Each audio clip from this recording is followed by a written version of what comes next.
11 अप्रैल 1970 को अमेरिका के Kennedy space centre से एक बहुत बड़ी रॉकेट ने उड़ान भरी।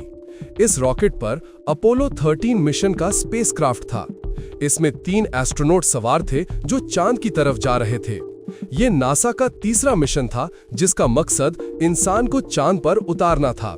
पिछले 2 मिशंस की कामयाबी के बाद इस मिशन पर सबका भरोसा बहुत ज्यादा था।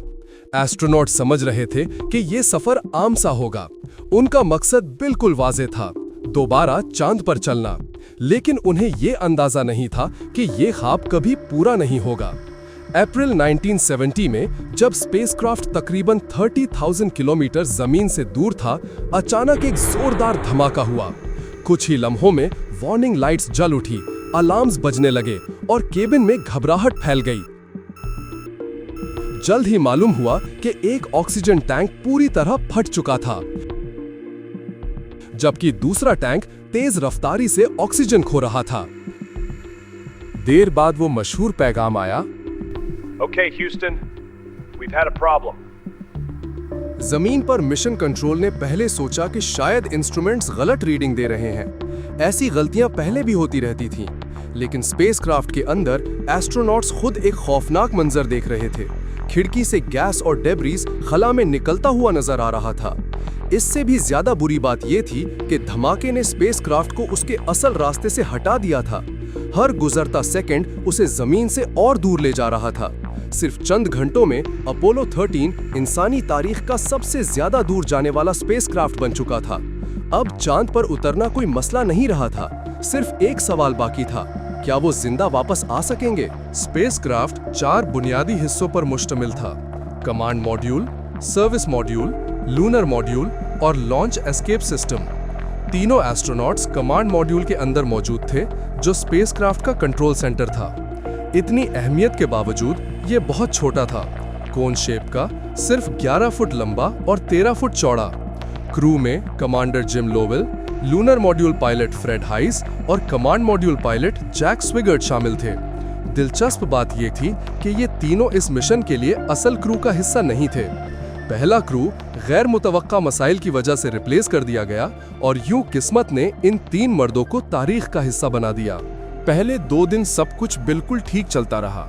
मिशन के 46 घंटे और 43 मिनट बाद मिशन कंट्रोल ने बताया कि स्पेसक्राफ्ट बिल्कुल ठीक काम कर रहा है।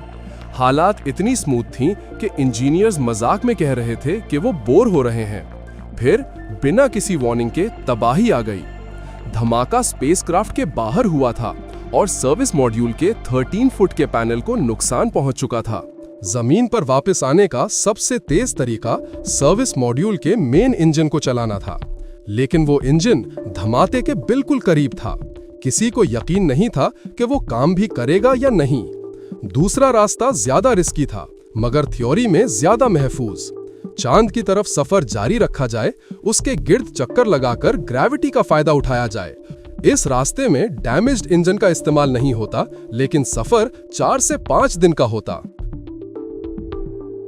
सवाल ये था, क्या इतनी देर के लिए ऑक्सीजन, पानी और पावर काफी होगी? नासा के फ्लाइट डायरेक्टर ने दूसरा रास्ता चुन लिया। क्रू को हुक्म दिया गया कि कमांड मॉड्यूल को पूरी तरह बंद कर दिया जाए और लूनर मॉड्यूल को लाइफ बोट के तौर पर इस्तेमाल किया जाए। लेकिन इस फैसले के साथ सख्त मुश्किलात भी थीं। लूनर मॉड्यूल सिर्फ 2 एस्ट्रोनॉट्स के लिए सिर्फ 20 घंटे के लिए डिजाइन किया गया था, न कि 3 एस्ट्रोनॉट्स के लिए तकरीबन 5 दिन के लिए। इसके इंजन्स को भी बार बार चलाने के लिए नहीं बनाया गया था। पावर बचाने के लिए एस्ट्रोनॉट्स ने तमाम गैर जरूरी सिस्टम्स बंद कर दिए, जिनमें हीटर्स भी शामिल थे। स्पेसक्राफ्ट के अंदर टेम्परेचर बहुत ज्यादा गिर गया। लूनर मॉड्यूल के इंजन का पहला बर्न अपोलो 13 को चांद के गिर्द से होता हुआ वापस जमीन के रास्ते पर ले आया। अगर सब ठीक रहा तो वो 153 घंटे बाद जमीन तक पहुंच जाते। इसका मतलब था कि सिर्फ 1 घंटा ज्यादा ऑक्सीजन और पानी बचता। इंजीनियर्स परेशान थे, मार्जिन बहुत कम था। गहरी कैलकुलेशंस के बाद दूसरे इंजन बर्न का हुक्म दिया गया। हैरत अंगेज तौर पर इंजन ने काम कर लिया। इस बर्न ने सफर को 143 घंटे तक कम कर दिया और 11 घंटे की एक्स्ट्रा जिंदगी मिल गई। लेकिन एक और खतरा सामने आ गया, कार्बन डाइऑक्साइड का बढ़ना। कमांड मॉड्यूल में स्क्वायर लिथियम हाइड्रोक्साइड फिल्टर्स थे, जबकि लूनर मॉड्यूल में गोल्ड फिल्टर्स। कार्बन डाइऑक्साइड की सतह बढ़ रही थी और वक्त खत्म हो रहा था। सिर्फ वही चीजें इस्तेमाल करते हुए जो स्पेसक्राफ्ट में मौजूद थीं, प्लास्टिक बैग्स, कार्डबोर्ड, पाइप्स और डक्ट टेप, जमीन पर इंजीनियर्स ने जल्द अज जल्द एक हल तैयार किया।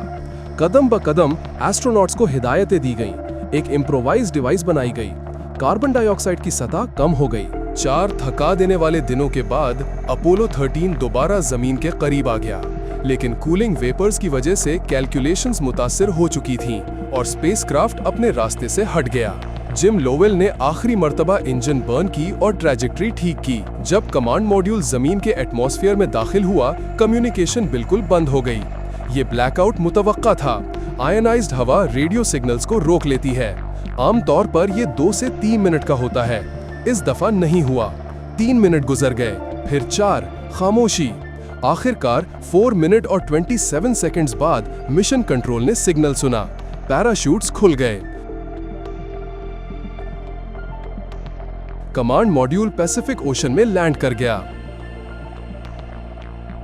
तीनों एस्ट्रोनॉट जिंदा बच गए। अपोलो 13 चांद तक नहीं पहुंच सका, लेकिन यह तारीख की अजीम तरीन सर्वाइवल कहानियों में से एक बन गया। एक ऐसा मिशन जो लैंडिंग के लिए नहीं बल्कि वापस आने के लिए याद रखा गया।